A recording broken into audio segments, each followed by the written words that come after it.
भी लोग पहुंचेंगे। पिछले दिनों प्रेस कॉन्फ्रेंस लखनऊ में हुई थी, प्रेस क्लब में, जिसमें टिकैत जी भी आए हुए थे, हम लोग भी उसमें शरीक थे। और ये जो हमारा आंदोलन है, रोजगार का आंदोलन और इलाहाबाद के प्रदेश के छात्रों नौजवानों का आंदोलन, ये रोजगार के अधिकार के लिए तो है ही, लेकिन ये जो काले कृषि कानून बनाए गए हैं, थोपे गए हैं अडानी की जेब भरने के लिए, अंबानी की जेब भरने के लिए, इनके खात्मा होने तक ये जो किसान आंदोलन जारी रखने का संकल्प है।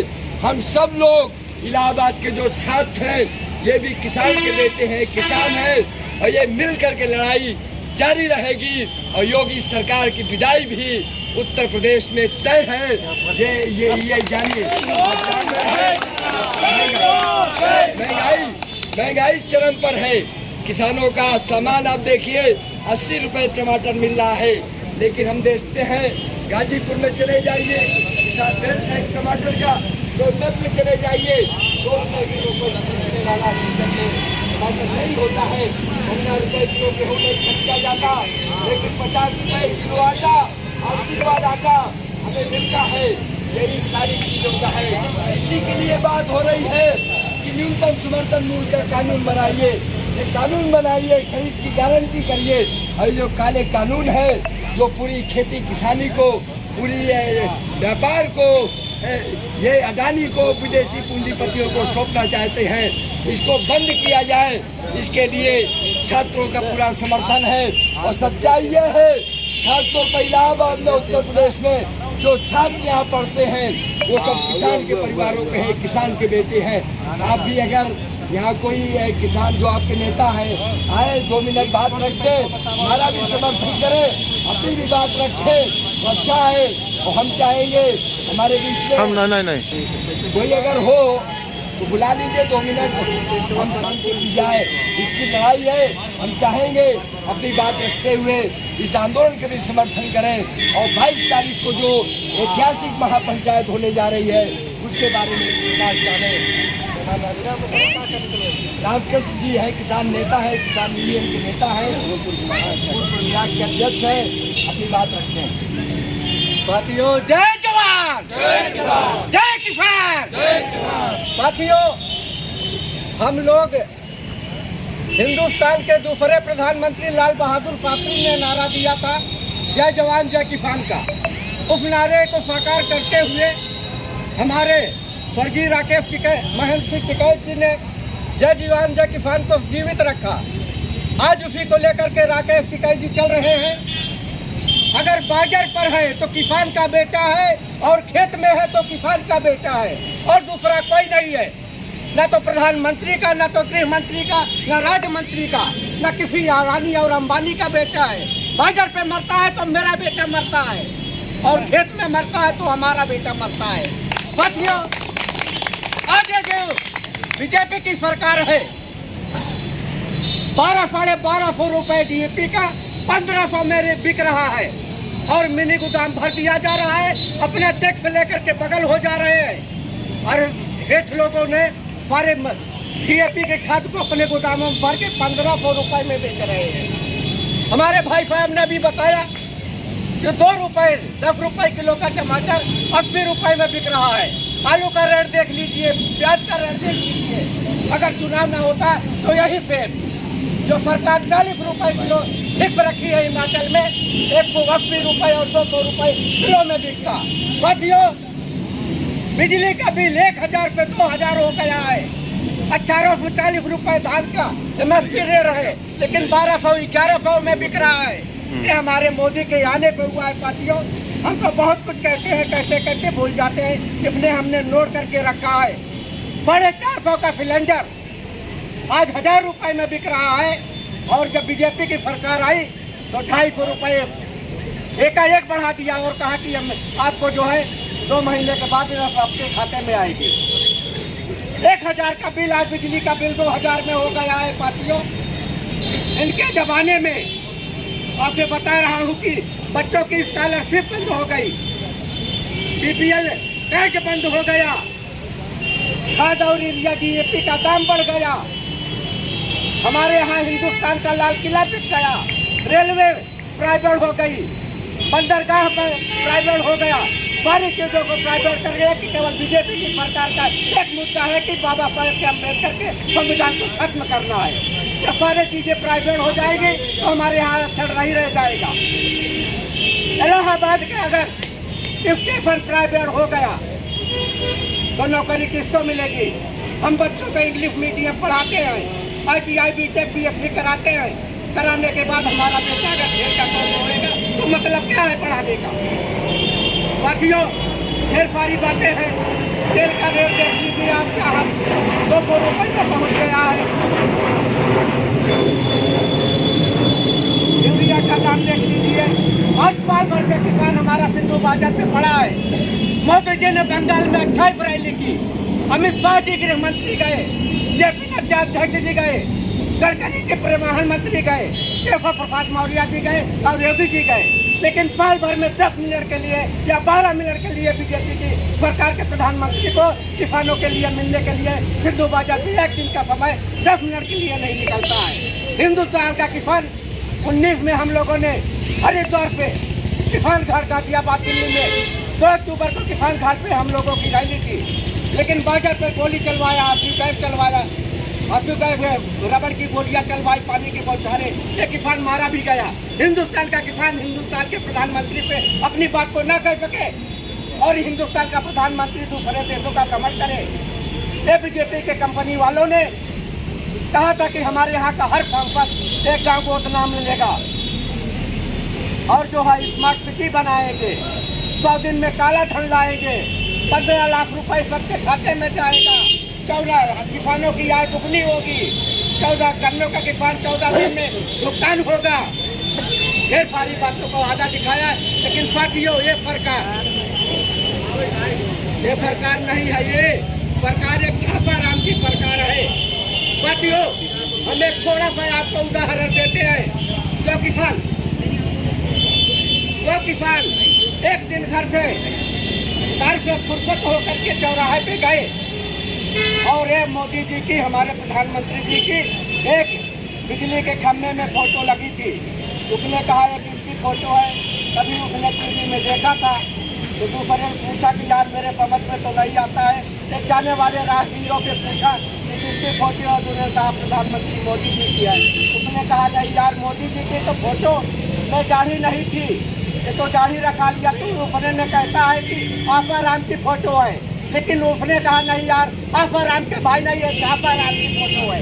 सरकार छापाराम की ये सारी बातें हैं, फिर बोलने का मौका मिलेगा, इसलिए अपनी बात को समाप्त करते हैं। जय जवान, जय किसान, किसान एकता जिंदाबाद जिंदाबाद।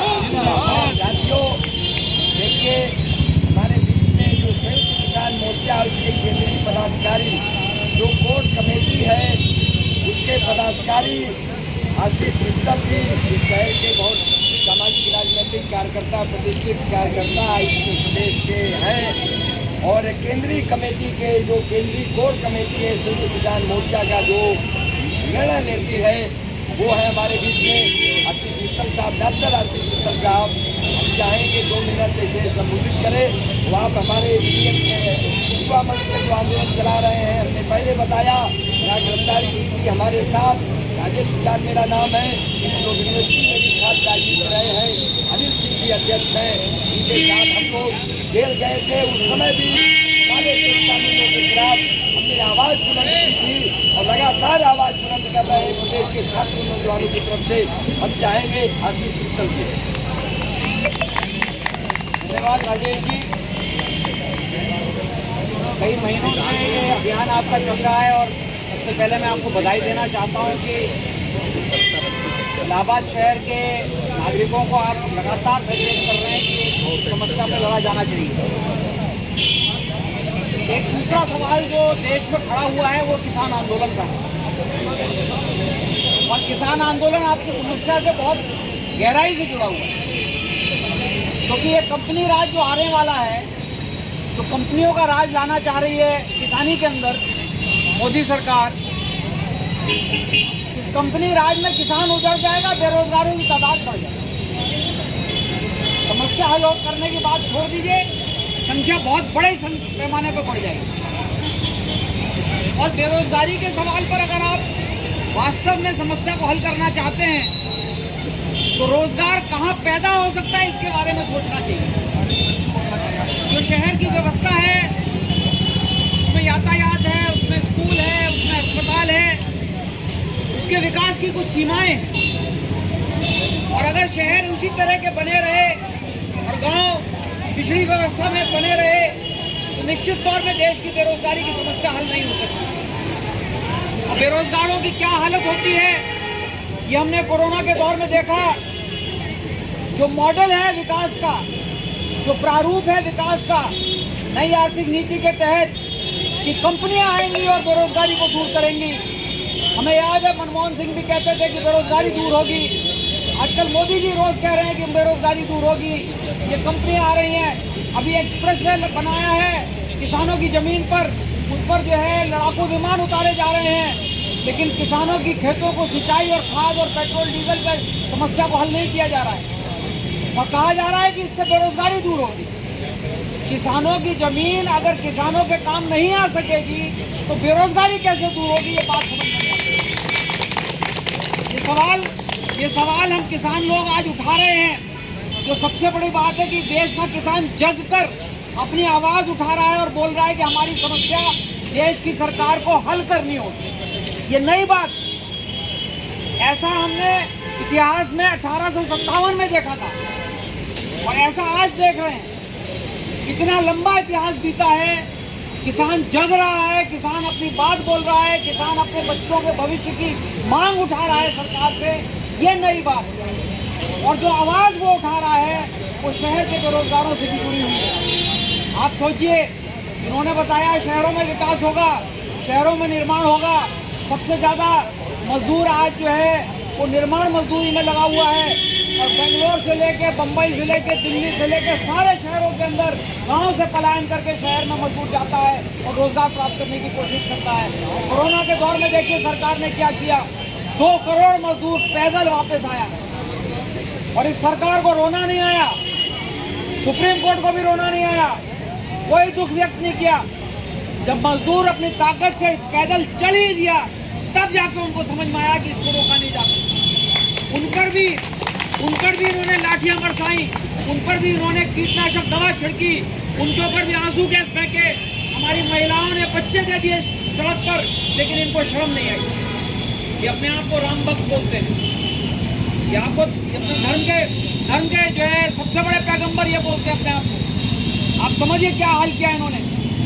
इसलिए हमको समझना होगा कि गांव का वो विकास जो किसानों की पहुंच में हो, यानी गांव का विकास उस रूप में नहीं जो कंपनियों की पहुंच में हो, गांव का ऐसा विकास जिसका लाभ किसानों को मिले, उसी से जो है बेरोजगारी की समस्या दूर हो सकती है। मैं आपको एक ही उदाहरण दूंगा। आज बिजली की बड़ी जरूरत है। आपको पता होना चाहिए कि इस धरती पर बिजली का प्रयोग शुरू हुए 125 साल हुआ है। इससे पहले अंधेरा था। थॉमस अल्वा एडिसन ने बल्ब का आविष्कार 1907 में किया। उससे पहले बल्ब नहीं थे। माइकल फैराडे ने 150 पौने 200 साल पहले पहली बार बिजली का आविष्कार किया। आज बिजली हमको बेची जा रही है। जमुना का सारा पानी उठाकर कोयले में चलाया जा रहा है और उससे बिजली पैदा की जा रही है। लेकिन वही बिजली हमारे छतों पर सौर ऊर्जा द्वारा मुफ्त में पैदा की जा सकती है। ना पानी खर्चा होगा, ना कोयले की राख का प्रदूषण पहुंचेगा, ना हमको महंगी बिजली खरीदनी पड़ेगी। वो हमारे लिए मुफ्त बिजली होगी, क्योंकि उसका स्रोत सूरज है।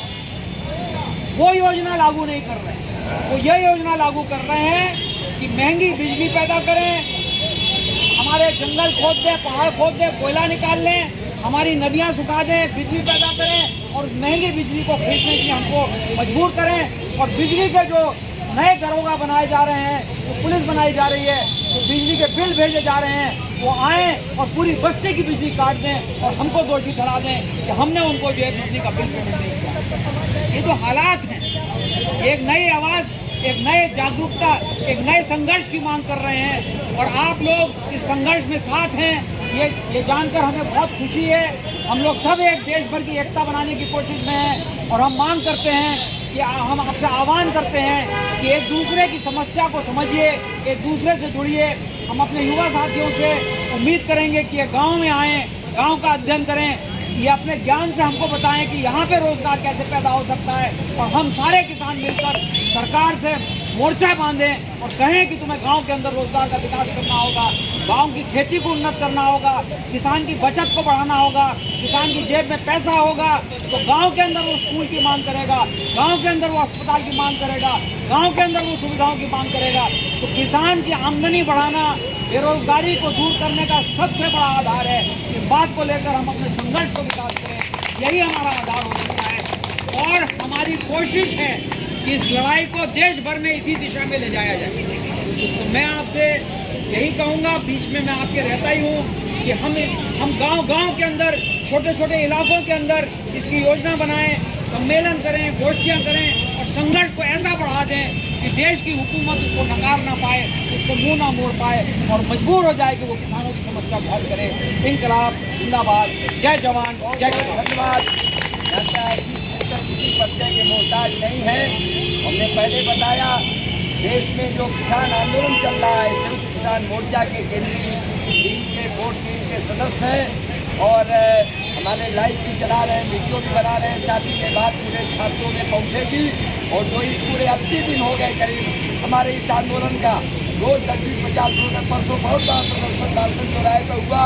हमारे साथी युवा मंच के अध्यक्ष अनिल सिंह जी हैं। हम चाहेंगे संक्षेप में आपको भी संबोधित करें, अपनी जो मांग है इसको भी, आपको भी, घर परिवार की सबकी मांग है, महंगाई और ये सब मुद्दे हम उठा रहे हैं और खासतौर पर रोजगार का सवाल, ये हमारा केंद्रीय विषय है और ये सब अलग अलग नहीं है। साथी अनिल सिंह जी। सबसे पहले सभी नौजवान और किसान साथियों को बहुत बहुत धन्यवाद कि हम लोगों के अंदर एक चेतना आई कि हमारे साथ अन्याय हो रहा है और हम लोगों के साथ जो सरकारों का तानाशाही रुख है वो कितना संवेदनहीन है। और एकजुटता अगर हमारी आपकी बनी रही तो निश्चित तौर पर मोदी सरकार को जितने भी काले कानून हैं और इनकी जो भी गलत रणनीतियाँ हैं, युवा विरोधी और किसान विरोधी, उनको वापस लेना पड़ेगा। बस हमें आपको ये जो अंगड़ाई है, इस अंगड़ाई को बरकरार बनाए रखना है। और कहा गया है कोशिश करने वाले की कभी हार नहीं होती। और आज आपको बता दें कि प्रधानमंत्री भले ही किसानों से न मिलते हों, लेकिन रात को उनकी नींद हराम रहती है, इस बात का परिचय। आज पूरे देश में तमाम हमारे किसान मारे गए, आत्महत्या कर लिए, इसका कहीं न कहीं हम लोगों को भी दर्द है। हम भी किसान के लड़के हैं, ऐसा नहीं है कि हम लोग जो है सीधे मोदी जी की तरह हवाई जहाज से पैदा हुए। क्योंकि जब भी देश में कुछ होता है हमारे प्रधानमंत्री दूसरे देश चले जाते हैं और इसलिए चले जाते हैं क्योंकि उनके पास किसानों के, नौजवानों के सवालों के उत्तर नहीं है। एक साथी हमसे कह रहे थे कि जो अपने पत्नी के सवालों का जवाब नहीं दे सकता तो उत्तर प्रदेश के किसान, प्रदेश के किसान, देश के किसानों, नौजवानों के साथ कैसे आपका